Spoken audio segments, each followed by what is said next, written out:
Le Figaro hors série, Georges de la Tour. Il fut le Caravage français, peintre des diseuses de bonne aventure et des madeleines repenties, qui transfigura la nuit à la lueur d'une bougie.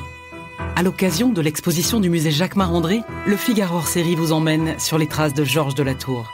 Le Figaro hors série, Georges de la Tour, en vente chez votre marchand de journaux.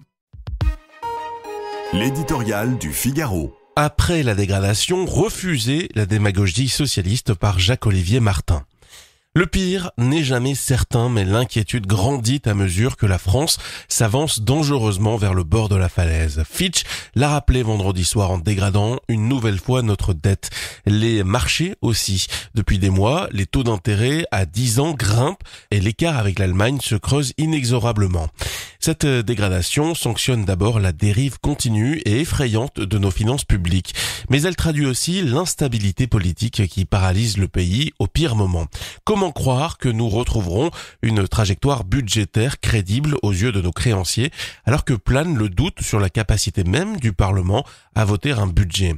Dans ce contexte, Sébastien Lecornu porte une responsabilité immense. Le nouveau Premier ministre, à la recherche d'un trou de souris pour faire adopter son budget, espère encore arracher aux socialistes, sinon un soutien, du moins une abstention. Mais qu'ils prennent garde, monnayer la clémence d'Olivier Faure et de ses députés contre la mise en place d'une taxe Zuckman, une réduction timide des déficits, quelques économies cosmétiques ou pire encore, une réouverture du dossier explosif des retraites serait une erreur dramatique.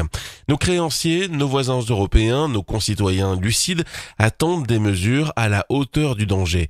François Bayrou avait chiffré l'effort pour l'année prochaine à 44 milliards d'euros. Il se proposait de faire le sale boulot.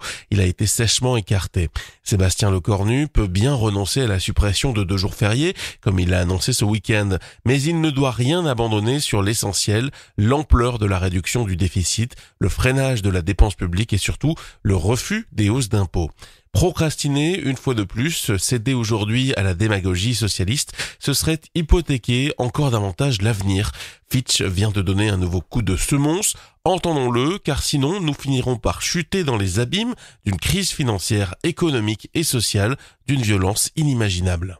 Le Figaro hors série, Georges de la Tour.